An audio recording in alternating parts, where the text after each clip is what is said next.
Buckle up, friends. We are going off the rails today with a special guest. My country music fans, you are in for a treat. I'm low-key fangirling on my own podcast, which is a first for me. So today in the studio, we're joined by country music singer, songwriter. You've definitely heard his hit song, Drunk Me. Just came out with a new single, I Happen to Star. Star is a loose term. I happen to be in the music video. Definitely. But in the studio today, Mitchell Tenpenny. Welcome to the podcast. What's up? Thank you. Thank you so much for having me. I'm so excited. And thank you for being truly the star in the video. I hate being in videos. Nobody wants to look at me. Thank you for making the video. I appreciate you. I'm honored. And guys, if you have not listened to his new song, it's called Not Today. Go watch the music video. You'll see a fun little blonde. You'll also see him getting electrocuted. Yeah. That's great. Yeah, that was an interesting film too. I've never had everyone watching me try to fake die. How did that concept come about? I was wondering that when we were shooting it. I was like, okay, this is interesting. He's in an electric chair. It's the end of his life. Did you come up with that concept? Not fully. I've had a lot of breakup songs. I tend to write that, and I write a lot of, and we've done a lot of breakup videos. And I didn't want this video to be so hear truck, see truck, if that makes sense. And so they sent a bunch of treatments. What you do is you send the song out to a bunch of producers, and they send back their own treatment meaning their idea of what it's going to look like.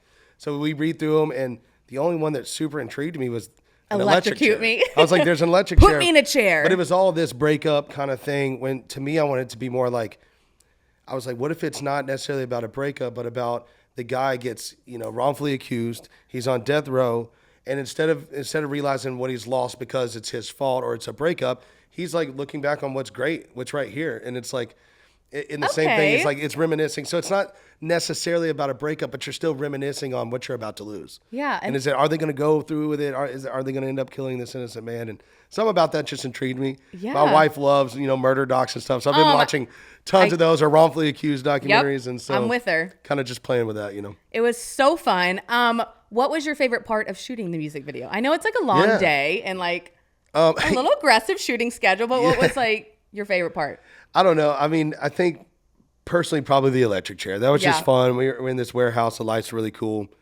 I love playing anything with my band. I love when my band gets to be in the videos. My brothers, my bass player, these guys have been with me forever. And when I get to shine some light on them, it's always fun for me. So, but those shots we're in a dungy warehouse, by the way, which it was dark and it was it's dusty an old paint and it warehouse, was dirty. yeah, and who knows what we're breathing in? Probably tons of asbestos. I'm still getting over it. But like they were, they had leaf blowers, like blowing trash and paper on while we're playing. You're inhaling that all day, and so that wasn't the most fun. It looks awesome. It ended up looking great. It looks badass, and that's what matters. That's it. But I think being in that electric chair and kind of doing the whole thing. It was a little awkward at first. I'm not an actor by any means, so it was. But like you pulled it off well. Like I was impressed in the music video. I was like, he is getting electrocuted. Well, thank you. I got confident from you when you showed up. Thank you. I'm from LA. I'm from Texas. Lived in LA. Took a few improv classes because everyone in LA wants to be an actress at some point in their life. Yeah. It obviously failed me because I am now in Nashville and not an actress in LA. I think whatever it did, it worked out for you. But we were in a music video. Okay, the people want to know, and I'm actually curious about this too. You have a lot of breakup songs, a lot of heartache, and this just goes for all country music songwriters. Are all the songs about specific people? And if so, I'm like, do you just go through life hoping you get your heart broken because you're like, this is going to make a damn good song? Yeah, No, they're not about a specific. I've never written something about a specific person. Okay. They're a combination of life and relationships for sure. And some just made up. Like sometimes you just want to write a story that didn't exist, but it's going to, make you feel something, evoke an emotion. And, to me, country music's about songwriting, telling a story. Right. And I want you to feel something from it. So sometimes I might not necessarily have lived that emotion before, but I've seen other people do it, or I want to feel what that feels like. So writing it and singing it, sometimes you're like, okay, you can kind of put yourself in that, almost like writing a movie. I think, when I'm trying to write a song, I think of it cinematically. Okay. I do think of it like a movie. I don't always think of myself as the actor, but I think of it as, like watching a movie. Am I telling this story as if you were watching it on television right now or in a theater? That makes sense. And so, so sometimes it's, a little bit of, I've dealt with this. The truth about you, like when I wrote Truth About You, I've been on both sides of that. To be straight up honest with you, like when you break up, you want a better story sometimes, especially if it's a bad one. And I've had good and bad breakups. I've had where I've told my friends, yeah, it was all her when it wasn't her. And I'm sure she did the same We've thing, all but it wasn't been me. there. And so that one wasn't necessarily anything. It was just a combination of growing up, maturing, figuring out what's the best way to break up. Leave each other alone. That's the point about it. Leave each Okay. other alone, move on, so the other person can stand a chance at finding, hopefully true love. Yeah. And you don't want to damage that. And you don't want to damage someone else's opportunity to find what's right, even though y'all are wrong. And so sometimes you just kind of combine things and you grow up and you write a song about that. But I personally have never just one thing about one person. Have you ever had an ex fling reach out being like, this is about me? I truly haven't. That is good. Yeah. And because I think they would know the specifics of our relationship. They'd be like, yeah, that's maybe one little line or something in there he used to say, but there's they know. And I wouldn't call anyone out like that. I feel like that's my story too. See, and that's why you are the singer-songwriter and I am sitting in a podcast chair, because I'm like, I'm petty enough. If you did me dirty, I'm like, I'm writing a whole album. I'm pulling a Taylor Swift. Well, Taylor does that. Yeah, smallest man who ever lived. I'm like, but I'm going to say your name. So I applaud you. And I applaud Taylor for her, the way she does it. That's the way she does it. I kind of keep, those relationships are personal to me. You're going to hear little bits of the life, but I believe in karma, and I don't want people coming back at me either. I mean, so, I also agree with that. I applaud you. You're obviously doing something right with all your hits. I Googled you hardcore before this, doing my research. Over 1 billion streams. So it's clearly we're doing something right. But before you dig into like music, and I'm sure that's what people want to hear about, I want to know, and I'm sure you've done 1,000,000,001 interviews, but I want to know like one thing about Mitchell, not like country music related, just one thing that people might not know about you, like random. Oh man, that's a good question. I'm a big nerd. I really am. I'm very nostalgic. I still have like toys and action figures, and I still collect cards. I'm a huge Pokemon guy. I still am. I actually would not have guessed that. Yeah, I play Pokemon Go, and I play it on my video games all the time still, and collect the cards. Like if there's Pokemon cards at a store, I'm buying them and I'm opening them. Really? I know the nostalgia of being a kid and opening up in the randomness. I love it. It kind of gets my mind off everything else, and I don't know. I just love Pokemon. Okay. I just really do. What does your wife say about this? Is she like, stop buying Pokemon cards, or does she support the collection? She supports me. I think she supports the things that make me happy, and sometimes they got to be a little bit quirky. Okay. Especially she's an artist too. So she gets it. So she gets it. Like there's some, she's never said grow up, quit looking at Pokemon. I appreciate that. Thank you, babe. Wait, during the pandemic, wasn't that when Pokemon Go, like people were on the streets like finding? Was that you on the streets of Nashville? That was me 100%. Walking up and down Broadway, just getting in random places, and cards, collectibles, shoes, collectibles, cards. That shot up during the pandemic. I don't know why. I feel like everyone was sitting there on the couch. And they like with no jobs, and like, let me just spend money on random things that are bored. Like me and her bought Pogs. Do you remember Pogs? Did you play that? They're like these little they're cardboard pieces, circles, and you would take them and you'd smash them, and it was a game. And they'd have like collectibles of different characters, whatever. Very old kids. We bought Pogs and played Pogs again during COVID. So we really went back to the old 2020 was the wild, wild west. You had to do whatever you needed to do to survive. Yeah. Honestly, I'm like, what did I just binge watched every single series of every show possible. Game of Thrones. That was my COVID Were you a hobby. Game of Thrones? Okay, cool. Did you watch it? I never watched it. I ended up seeing like the finale without ever seeing it. Mitchell. And I feel awful. I've been told I get it. You got it. Look, hear me out. I thought it was weird. I was like, Dungeons, Dragons, incest. Yeah. Weird.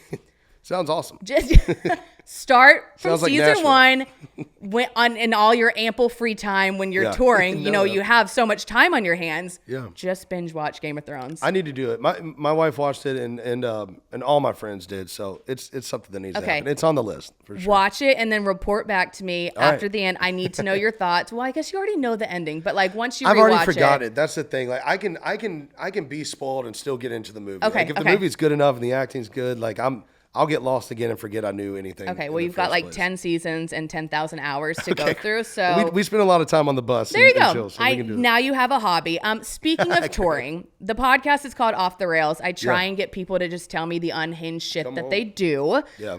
What is the most off the rails thing that has happened to you or that you've experienced on tour? Ooh, on tour. Or you can just give me like whatever, if something else comes to mind, just like something so unhinged off the rails that you're like, this can't be my life. Well, I mean, it's not necessarily in a negative, bad way, but like, offhand, this can't be my life. Like getting those phone calls, like to do the tour I'm on right now. And me and Jordan Davis have been wanting to do a tour together for a long time. And actually during COVID, we hopped in a van again and played some shows. Just didn't tell anybody. It was fun. But we're doing this tour. So we get Thursdays and Fridays. We get to do arenas together. And then we get the call from Luke Holmes that let us hop on his tour on Saturdays to play stadiums. And then we got a record coming out. It's like sometimes things line up where these phone calls are happening and you're just like, how am I going to be able to do all this? But this is the greatest thing ever. This is what I've been dreaming of. And like trying to compartmentalize how you're going to do that, how you're going to focus on family and friends at home, like how you're going to manage all this, but your excitement is just out the roof. And that chaos can kind of put you in a place of like, almost like where you're not even paying attention. I don't even know if that makes sense. Yeah, no, it does. But to me, that's unhinged. There's never been really anything super crazy that's happened on the road. I mean, I do like a wholesome off the rails moment. That's it's pretty wholesome. I mean, now the industry itself is off the rails at all times. I mean, we get talking about contracts and you start talking about record stuff and then that's when your managers step in there and say, cut that from the podcast. Yeah. When money gets involved, as in any business, things start getting a little crazy. But I've been lucky. I've surrounded myself with a great team that kind of doesn't, they take care of that stuff before it gets to me because I am unhinged sometimes. That means you have the right people. If you don't have to like be unhinged and they can do it for you and you can just show up and do your job, even better. It's a balance and it's learning, and they are absolutely incredible at taking care of a lot of stuff that I'm not so patient with. And so, yeah. But I think on the road, as far as like last year, it was like a week's worth of just great phone calls, and great phone calls don't happen a lot in this industry, to be honest.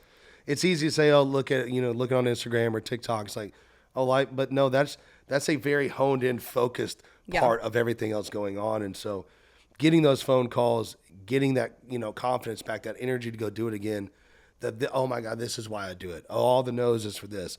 I think that's more unhinged for me than something that's absolutely gone off the rails. I like that. Yeah, you just put a positive spin on my podcast. Sorry, every time I come on here, I'm like, sorry. Hey guys, so I got blackout last night. Here's the off the rails things that I did. I'm much, you know what? Maybe we're going to rebrand to like a positive off the rails. Thank you for inspiring this podcast, Mitchell. It could be bad. No, I've known these dudes forever. We're all married. We're all just trying to get through life, and we don't really go too crazy these days.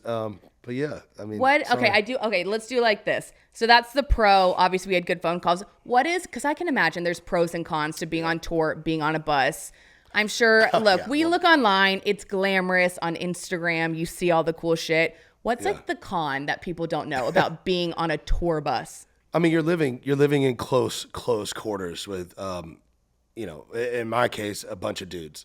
Oof. Like Ashley Cook's on tour with us right now, and she's so amazing, and I love her. And she's on a bus, and my wife does this when she tours, on a bus with her and just dudes. And so I can't imagine, like, I feel so sorry for her because I know what we have to go through. I'm just thinking of like the smells, just like a bunch of dudes on a bus. I'm like, it's just gotta be rough. It's just that, and then dudes are gonna be dudes. Like you start arguing about sports stats, and then you end up like choking each other, like physically wanting to kill each other. Like and saying my brother's on the the bus, and I think when you're in close quarters that long, like you're inevitably, off the rails. There you go. You're gonna have some fights and some arguments, and there's drinking. Always. There's a rider, so there's unlimited amount of booze at all times. Really? We're and I smoke. I'm a big marijuana guy. We have our own brand, and so we're always trying to just chill out, but at the same time, you get passionate after you start having a few drinks. You come off stage, you're all hyped up. And then you're watching TV, everyone's good. And then you start, one little thing can trigger someone into like, why are we fighting about this? Like, who cares about this? Like, how many times the Bills have lost the Super Bowl? Like, it's like, or something. And then you attack each other. It's like, that's brotherly love. But it does happen. It gets really annoying because you're just too close all the time. Well, I'm thinking about me and my sister being on a tour bus together. And I'm like, oh, hell no. Like, it is a no for me. How many guys on a bus? Well, ours, so we have one where it's my band and me, and our tour managers, so there's 7 of us on that one, and then our other bus has our crew. I think there's 7 or 8 over on that one. What size are the beds? I need to know. So this. they're on this one. We got the condo bunks, so they're bigger for the guys, and Okay. I got a bed in the back now. Okay. Just to have the getaway space. Like I don't ever want my own bus. I've never wanted that. I like being around my friends. I love the energy, because when you do that, it changes the camp. It does. It's like to me, I don't want to feel that way. I don't want to feel like, oh, y'all are out here working for me. We're working together. We're a team, and so I like being on that. But I do want my own space. So the bunks on there. So the condo bunks are bigger. So they're like from the ground. I mean, I'd say you got about that much space in the bunks, where they used to be about that much space. Oh, brutal. And so you could fit 12 of them. So we only have 8 now because they're double the size. Okay, that's good. So there is more room in there, and I like it. It's like if you're in a bunk, it's like a little cocoon. You shut your little thing, and the road kind of so comfy. vibrates you to sleep. Yeah, I like it. It's not the worst thing in the world. It's more about space, because everybody, we're all adults now. We have things. We have clothes.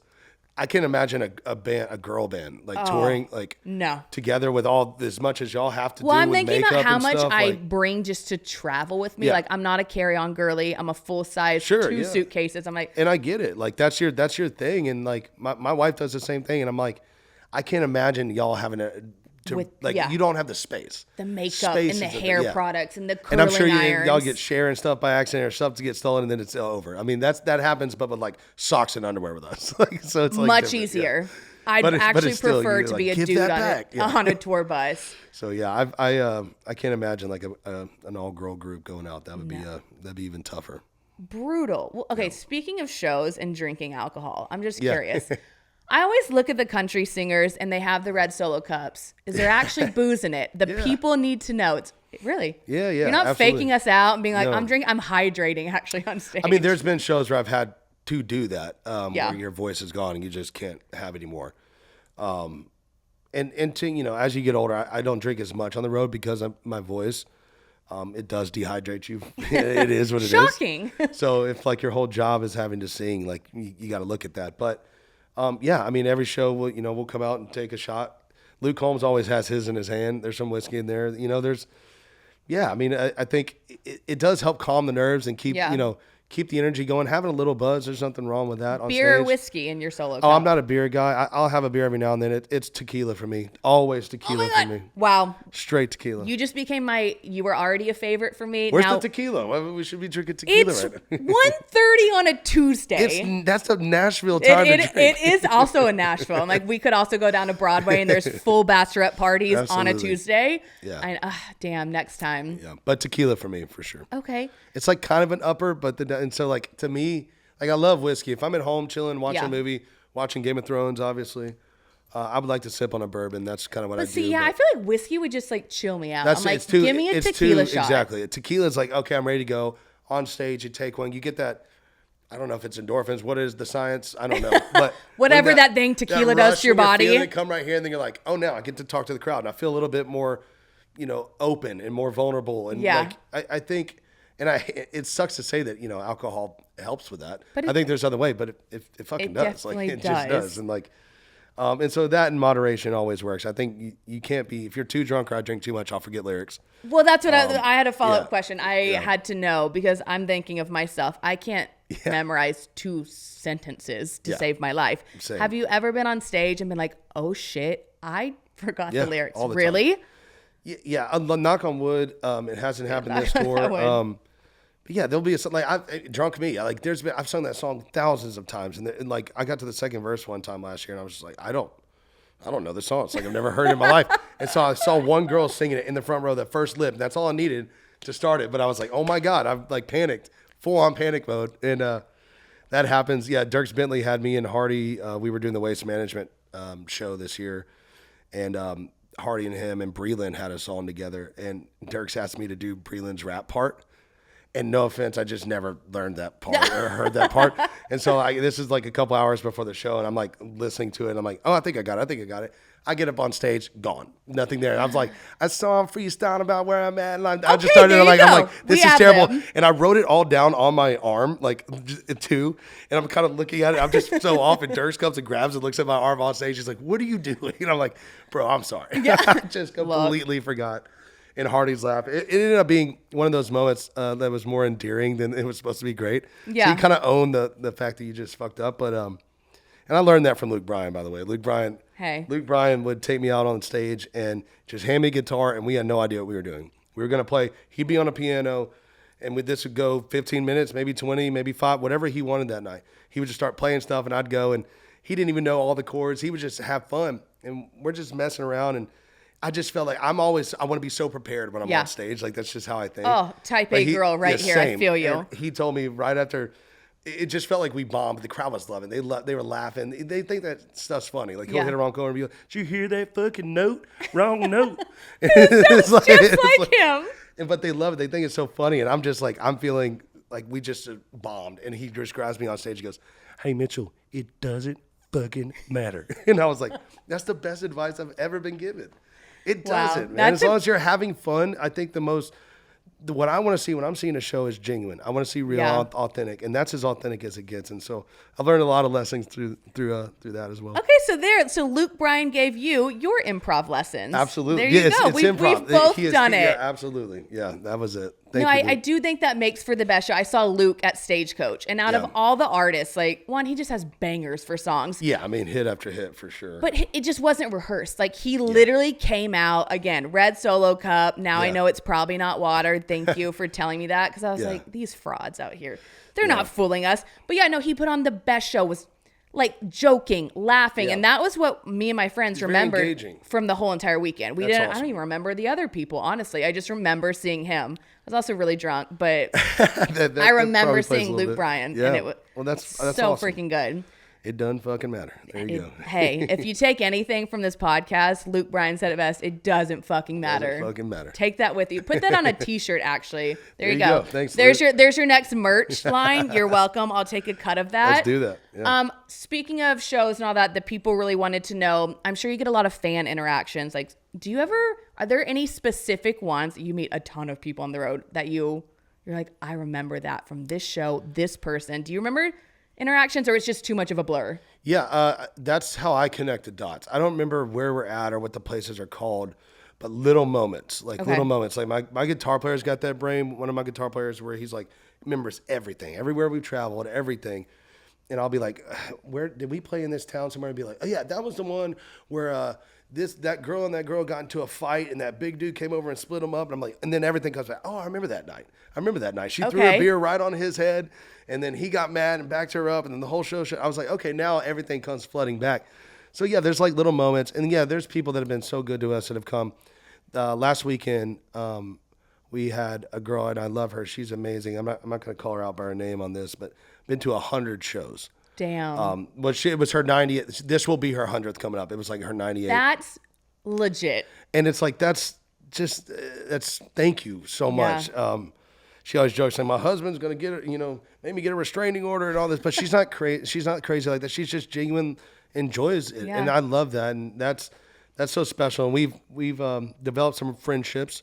We keep a respectful boundary from everybody, but it's like when the people that keep coming back and genuinely love your music, you got to remember them, because that's the reason you're there. Yeah. And it's special to us. We see them. So yes, in different towns and different cities, you see people that you remember, and that means the world to us. And so it is cool to see that collectively grow and to see people that have been there from the beginning. Yeah. And that's, I'm always honored by that. What's the most wild thing that you've seen going on in the crowd? Like, I feel like the shit that happens in the pits. Like, okay, I was at Stagecoach.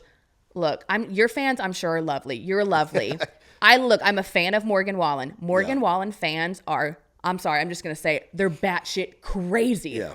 Like, I was in the pit for Morgan Wallen, and I was scared for my literal life. You step on one person's toes, and it's just like the TikToks. They were trying to fight us. They were trying to kick us out. They're throwing elbows. And I was like, guys, I'm literally I'll leave if you want me to. It's so have you witnessed anything? Yeah, there's three things that are happening. You said that was at Stagecoach. So there's three things that are happening. That's the end of the day. They've been there. That's the end of the week too, right? He played at the end. Yeah. There's drinking all day. There's heat all day. People are honoring as hell. And then you got, they're trying to watch an artist that they, want to act like they can't throw chairs off buildings and get away with it. But it all made sense. I was so, like, that he's throwing chairs. Yeah. People are throwing elbows in the pit. I'm like, oh, that's my a God. perfect storm. And that happens with our crowd. I mean, I don't know why we get a lot of fights in our music because people drink a lot during our music. We're a very drinking band. Yeah, beer and liquor. And so people are tired. They're over it. And like one little thing snaps. So yeah, we get a lot of fights. And I want to make sure nobody gets hurt. Yeah. Like I definitely don't want that. So I always stop the show, correct it. That's what I was going to ask. Like, have you ever had to stop and be like, yo, get him out? All the time, yeah. And I hate that because I don't want that complex of, I'm the boss, get the fuck out. But like I've seen women get hit, and that strikes something in me where I'm about to hop down there and I'm gonna get in trouble because I'm gonna beat your fucking ass because you're acting like a fool for no reason. Right? Like absolutely not. And somebody's gonna get hurt. Like if it's two dudes going off, I'll keep an eye on it for 2 seconds. But that also sucks too because everyone around is gonna the focus goes there, and you're trying to play a show, and it's like it's not that I want all eyes on me, but it's really hard to play a freaking show like. But also, like, you're the one on stage that they're paying to go see. Like, it's distracting everybody else. And so, yeah, I always stop, make sure that's handled, start it over. But yeah, we do get a lot of fights. I think that you were asking the craziest thing. Man, sometimes people just start fucking making out, almost getting ready. Really? Almost getting ready to just like straight up go at it and fuck, dude. Right? Like some people just start feeling it and they have no care that like nobody else is in the room to them. Like they're just going at it. Which is so funny that you're on stage and you can pay attention to that. Cause like, look, I'm thinking back. I'm like, have I made out with someone in the crowd? I'm sure I have. Not like a kiss or a quick, like some like aggressive stuff. Like almost like a movie, like where it's over the top looking. Damn. Like, just like hands going everywhere. So look here, you listeners, you nasties. Do it. I don't care. I'm not going to stop the show for that. I'm just saying though, the people on stage can see you. Oh yeah. So that's so funny too, because I'm like, I am playing and singing a song, but I am completely not paying attention to what I am doing. I'm like watching over here. It's funny how like you've done it so many times that could just happen, and you're just getting lost, and you're just like, y'all are having a good fucking time. That is. Here we go.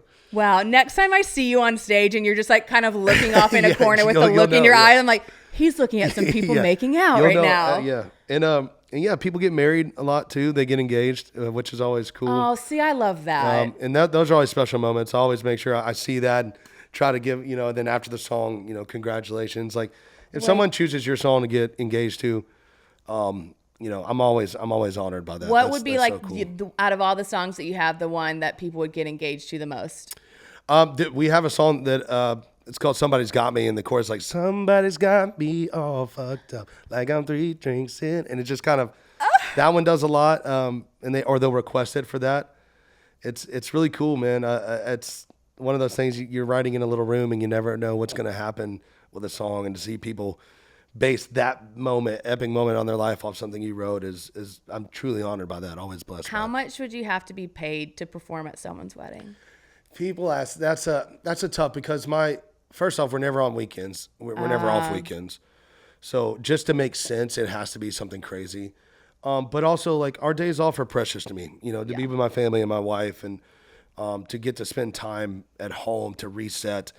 So I don't want to say like the numbers has to be high because it's like, oh, we deserve that. It's just like for it to be worth it for my mental health to go on a day off and go do something like that.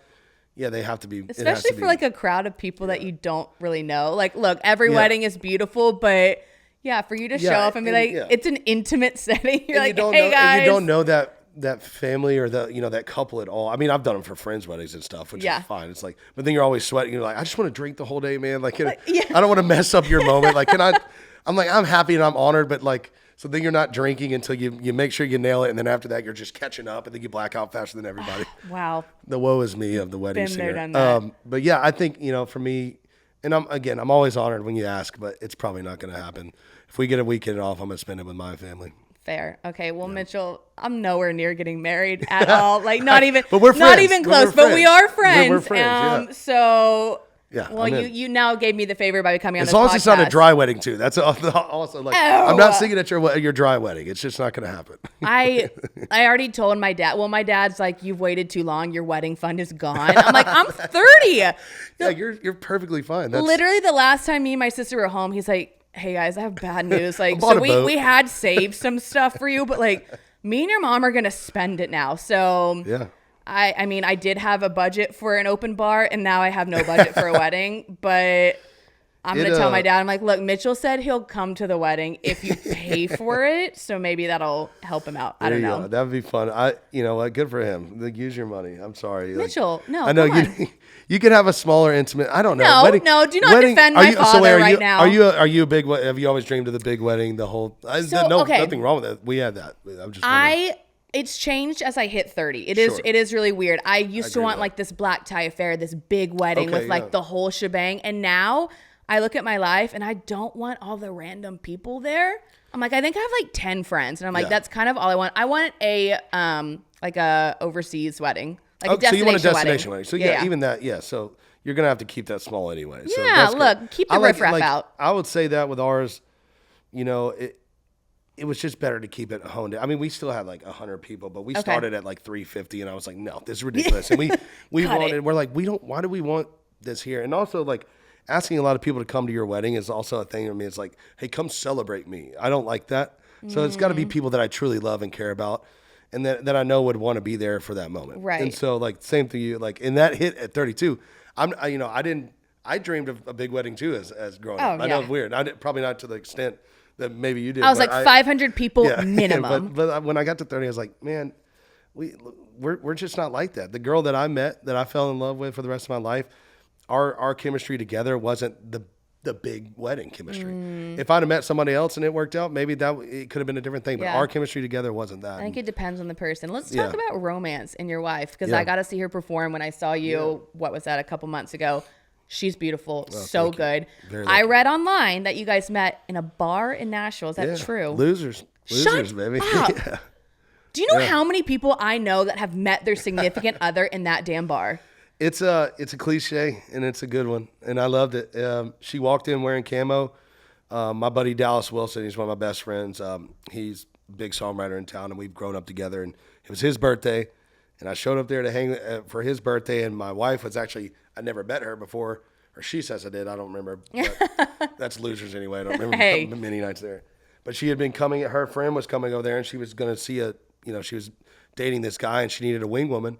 She asked Megan to come with her, and Megan was in a tree stand hunting. She hunts and fishes too. Stop. So she came in wearing full camo and like this beautiful blonde wearing camo. And I'm like, who the hell is this, man? I know most everyone at this bar. And I'm like, I was totally thrown off. I was out of a relationship, not looking for anything, go me. I'm going to go get my own, like work for yourself right now. And she threw me, for a loop, and she thought that I was like, joking when I was like trying to flirt. I'm a terrible flirter, I guess, but. Wait, do you remember what you said to her first? Like, what was your pickup line? I don't remember the exact pickup line, but it was something probably absolutely ridiculous that I thought was cute at the time. It worked. That I heard from a friend or something. But it's just crazy how that works out when you're least expecting it, when you're not looking for anything. No. And I wrote a song called Losers about it. A little dive bar named Loser made a winner out of me, and that's like, it's kind of that bar's done a lot for me. I met Chris Young there, and we had a hit song #1 together because of that. I've met best friends there. I've met my wife there, and I was going to propose in Key West to her because we kind of fell for each other there. Mm-hmm. But the only week we had off was a nudist week out there, and I just didn't know, like, on the beach if we had like. You didn't want to get engaged around a bunch of naked people in Florida. Shocking. So I ended up doing it there and decorating the whole place, making it look like a lot different. She thought we were going to have our Friendsgiving, and I had our whole family there and everything. So it was a really special moment. And we're redneck. We got engaged at a bar. It's fine. I am such a sucker for romance, and now I'm like, yeah. I mean, okay, my story's complicated. I'm like seeing someone who lives in Australia. Look, Mitchell, don't roll your eyes. I know I'm not. It's actually batshit crazy. But now I'm like, great. If it fails, I guess I'll just go to Losers and wear some camo. Well, y'all could just go to Losers. There's just love in the air at Losers. It's popcorn, cigarette smoke, and love. That's what's in the air. Hey, Hot Ozzy, if you're listening to this, but that's his nickname on this Hot Ozzy. I love on this podcast. Can you fly to Nashville? Can we go to a bar named Losers? And the one in Midtown, not the one down. And I'm not saying don't go to the one downtown if you're on Broadway. Go for it. But the magic's in the OG. Yeah.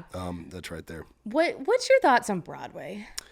I don't think a lot of it anymore, but I do. Broadway shaped me as a musician. It shaped me as a person. It's very touristy now, and that's fine, and I want people to go experience it. But I played a lot on Broadway, all those shows, really? 3-hour sets.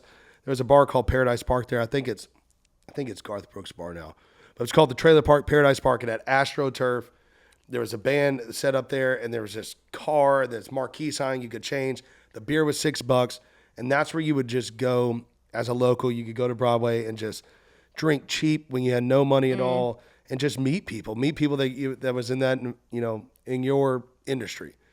And I met some of my best friends there that I still to today are some of my best friends, and kind of opened me up of how to entertain someone that's not listening. That's which is an art form, which is something you have to learn how to do. How do you get someone's attention when you're the last thing they want to give attention to? And Broadway is very good for that.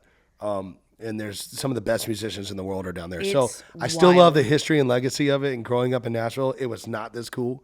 You didn't have artist bars either. You didn't have that. There was no artist bars, not one single bar with me growing up. I think FGL probably started that whole thing, and then they started popping up left and right. And now it's like, if you're a country music fan, you're on Broadway, that's what it is. Mitchell, but it wasn't this crowded back in the day. We got to get you a bar on Broadway. Well, one day, yeah. Mine's going to have marijuana and booze, so be on the lookout. Which is going to be such a hit on Broadway. When it's legal here, we're working on it. Throw in like some chicken nuggets, oh, absolutely. Like it's going to be the most food. high fried. Yes, and that was it too. They had a bar or a food attached to it. It was the best burgers, the best hot dogs. It's exactly what you wanted, and it wasn't a long line. Like if you're hungry, you can go get food. Like you didn't have to wait forever and go meet your friends right back after and sit at the table. Like I missed that Broadway, but yeah, if you haven't ever been to Nashville, go to Broadway. You gotta go. It's a little Bachelorette Central now. There's a lot of woohoo girls going down there. Hey, look, I am a woohoo girl till I die. Pedal but towels, baby. You better prepare for some white cowboy boots and some sashes. That's right. And party tractors when you go to Broadway. Party tractors. Yeah. Look, I'm a sucker for a good party bus downtown. It doesn't bother me. That's never bothered me. Everyone always makes fun of that. I'm like, I don't care. It doesn't bother me. I love people loving my city. Right. Well, the only time I will say is if I'm like trying to go to a grocery store. I'm going to Whole Foods on Broadway, 10 in the morning. I live downtown. And I'm trying to grocery shop, and there's like the bus that goes the slowest is called like the big drag bus. I don't know if you, it's like, I've seen that one. Yeah. It goes like 5 miles an hour on Broadway. And I'm like, he's probably driving in hills. And it's like probably. Really can't but I'm like, look, guys, it is 11 a.m. midweek. I'm just trying to go get some produce, and now I can't. I literally can't. Yeah, I forgot. Yeah, you're living in the heat of it. That's got to be tough. I can't imagine living downtown right now. It would be dangerous for me. Yeah, because I wouldn't leave the bars. I'd probably be at Puckett's every night or something. And oh my god, I live right across. Yep, yeah, I'm so right you can kind of there. go the back way, but if you get down in there, I don't. That's right. I will let myself, and I say you can go to Broadway, but your ass has to be home before midnight. I will literally, or actually, like when the lights go down, when the sun goes down, I'm like. You got to walk your ass up the hill, Morgan, get your Uber Eats, and go home because nothing good happens on Broadway after dark. Well, you're not going to remember it at least either. No. So it's like, might as well go home. Save some money, go home, and make a memory you'll remember. No, I was literally just talking to a friend. We're like, damn, why do we always black out when we go to Broadway? And then we went down there sober. There's so many tourists, and literally she looked at me and she's like, "This is why you got to get at this level. There's a certain threshold that you have to reach to be able to deal with whatever's going to happen there. And then once you're there, there's only this much room until like you got all this to get there, and then there's this much room until it's over. Yeah, it's like an art form of staying right in between there before like teetering till it's too much. Water, Red Bull, and booze. It's like, what's the combination? Damn, put that on a t-shirt too. Look, I'm over here just making your merch line for you. You're welcome. Okay, before we wrap up this, I have so many listener questions, so I just want to do rapid fire listener questions. Right. Hit me with your response. Okay, we've got this long list. Okay. Number one, favorite person you've ever toured with? Oh man, that's tough. I'll probably say, Luke Bryan was a lot of fun. Yeah. I love him to death, man. But also right now, Combs and Jordan Davis are some of my good friends. But from a legacy artist, like Luke Bryan's pretty cool, man. I hate to say that because Aldean's awesome too. But Luke he's wild. He's wild, man. Okay. Favorite bar on Broadway? Doesn't exist anymore. It's Paradise Park. So the one that you had picked now. Why is it Aldean's? Because that's my favorite. And why is it Aldean's? That's great. I'd probably say now, if I was to go down to Broadway and actually do Broadway, I'd do like Robert's Western World or something like that. Maybe Tootsie's. Oh, okay, Tootsie's is good. Somewhere where you're right on the edge where I can escape pretty quick and not be in there. But Tootsie's such a legacy there too. He's a subtle Broadway guy. Yeah. Okay, I appreciate that. Sneak off to the Palm and get inside real quick. Favorite celebrity you've ever met? Ooh, that's a good question. Oh man, let me think. Probably that I've ever met. Maybe The Rock. I mean, that's like a quick handshake was all it was. But God, he's such larger than life. Like just, we get to know and meet all these musicians, and I love them, and I like respect musicians so much. But actors and actresses like blow me away because it's not like my world. The Rock. And it's The Rock and the wrestling. I grew up watching him wrestle before he Okay. was ever famous. Like I was a huge WWE fan, so that one was pretty Yeah. cool. He just also seems like a cool dude. Like Yeah, I mean, I wish I got to hang out with him and drink dude. with him, and drink some Terramana with him. I'll drink some Terramana with you, Well, Rock, if you want. Mitchell, I'm sure The Rock listens to my podcast. Yes, right. That's So what I'm like, saying, don't yeah. worry, I got I you assumed. covered. I got you covered. Here's my favorite question. What's your thoughts on the Montana Boys? All right. My thoughts are, you know what? Make your money, whatever you want to do, as long as I do think that people need to know what they're doing to make money. like maybe come up with a concept of what it actually is. Okay. Like, what is a TikTok lip Because I thought boy band group? Yeah, and what does that contribute to the world? I think truly, and this is not me hating on the Montana Boys. I've never met them. I'm sure they're very nice guys, and it's not just them. I'll venture off, and because in social media, what are you doing to contribute to the world? Like, is this a contribution to anybody except people that have no self-respect or Right. anything that just needs some clickbait? I mean, if it's being sexy and that makes somebody really happy, then maybe that's it. I don't know, but really think about what you're doing every day, and is there something that's helping contribute to society? Wow. For me, and if it's not, then maybe try something else. I don't know, but for Hey. them, man, I don't know them at all. I keep hearing their name. There's some good-looking boys there. I know one's dating Kristen, right? Yeah. So, I mean, she's a smart woman. I've always respected her business-wise. So She's if genius. If she sees something in that guy, there must be something more to them. Well, what you're seeing Mitchell, in the as a Montana female, Boys. I'm going to tell you what she sees in that man. Let me tell you what she sees in that man. I think I see in that man She what she sees a sees too. He's a good-looking- 24-year-old hot dude Yeah. with a bunch of tats and great Yeah. arms. I mean, I work out next to him at the gym. I can He's say that. He's a beautiful man. I will not lie. That's definite truth. So, Montana Boys, I'm not hating. I just don't. I'm not sure what it is. I would rather you start trying to sing. Like, be a group. Like, start learning. Write some songs. I mean, Be an just artist. do it. Try. Be an artist. Try. Go for it. And maybe change up the song. We got a new song. Not today. So Honestly? you can do this. Like, not today. When you're walking through the camera, like maybe throw out some love to us. Mitchell. I think their next song that they're gonna lip sync might be yours. Let's and go. then maybe look, if we get on TikTok and they have blown up because now that we figure out the Montana Boys have the voices of angels, which They might, yeah. I don't think that they do, but look, they might be the new Nashville country group. So look, It might. You never know. Nashville's a weird town. It's the Wild Wild West. So give it a shot. hey, you know, next time I work out next to him at the gym, I'm gonna be like, hey guys, can you sing for me? Take a selfie and send it to me. And Yeah, let I'm me like, hey, Mitchell, I I'm just with wanna the see. I Montana want to see what Boys. you're looking at too. I know they're very attractive men. So let's do it. Look, they work out as a posse in the gym. I'm like, you guys. Well, like I know- said, they're Montana Boys, not boy. So, boys like, with a Z. That's well, that's the that is true. important part. Okay, Absolutely. what's your favorite song to perform? Oh, right now it's Not Today, the new single. Not even trying to push a plug. It's just because you play stuff over and over. Yeah. It's really hard to not say the singles and the stuff people sing back. You know, the hits. It's always awesome. But playing a new song that you haven't played a million times, so there's still that little bit of I'm not 100% certain on everything I'm doing. I haven't like that energy on stage is fun to me. Like having that little bit of anxiety of we still got to nail this. We haven't done this a million times. We haven't perfected it. That is fun to me. And so playing the new single and watching people start singing the new stuff little by little until it grows, that's always the coolest experience for me. Also, the song's a banger. Oh, thank you It so is much. so Thank catchy. Oh, here's one. If you had to do a cover of a song, or I'm assuming because you can sing, you don't do karaoke. If we're black out enough, I'm Okay, Broadway. well, I'll do if you're it. I'll black do out, any- you're at a I'll do anything, karaoke yeah. bar, what song are you singing? Me and my brother. So my brother sings a lot of me. We just did this actually. We went to Miss Kelly's and did "I'll Make Love to You."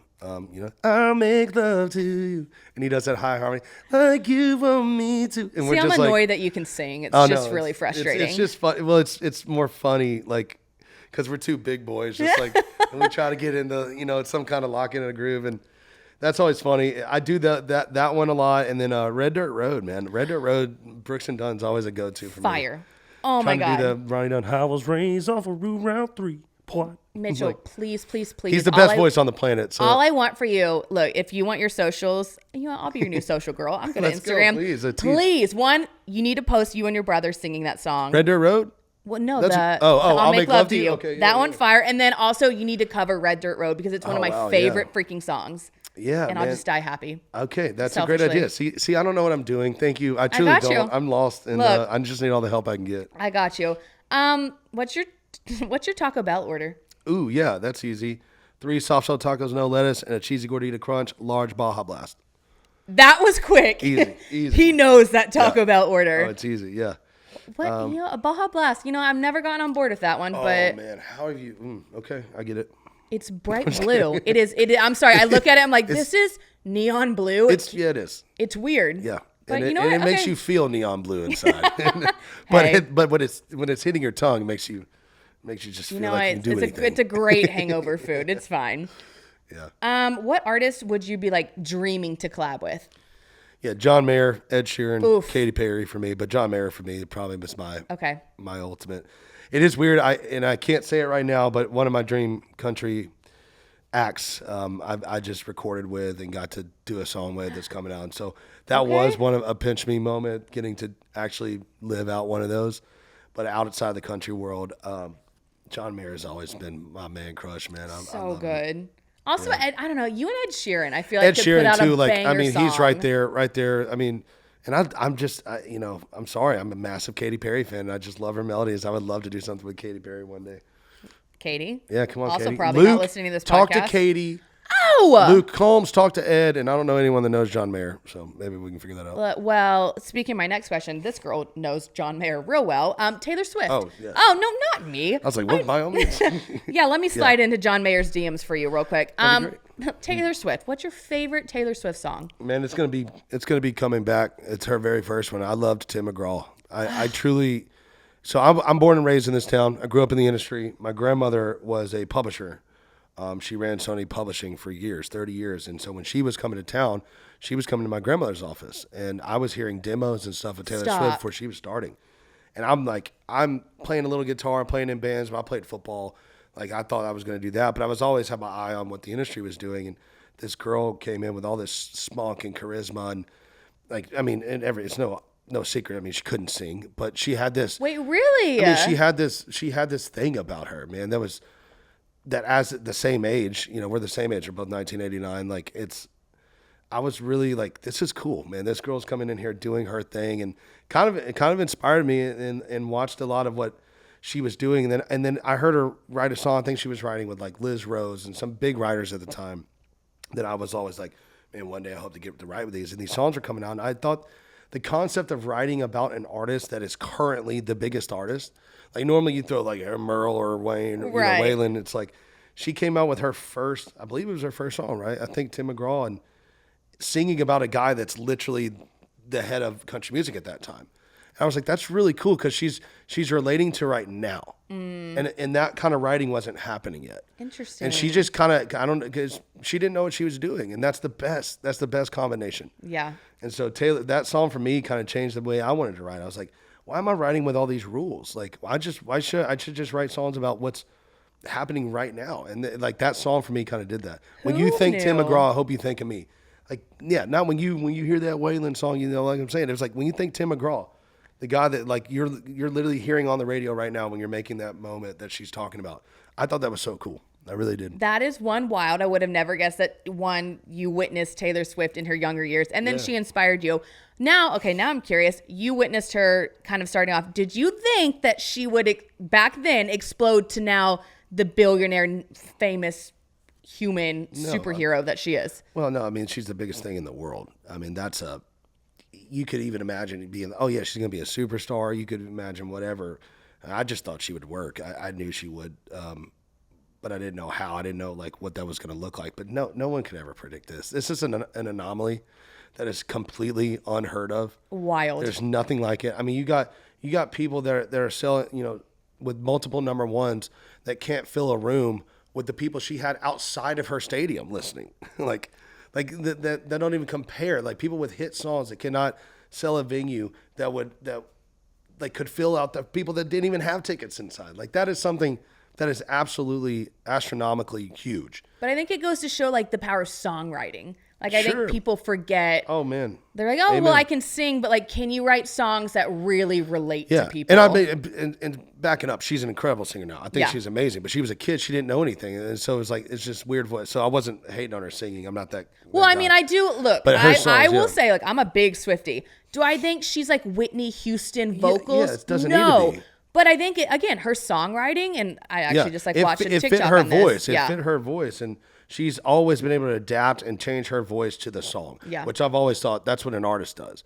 Like sometimes her voice will sound like this on a certain song, and then her voice will sound like on a more poppy song something else, and that's awesome.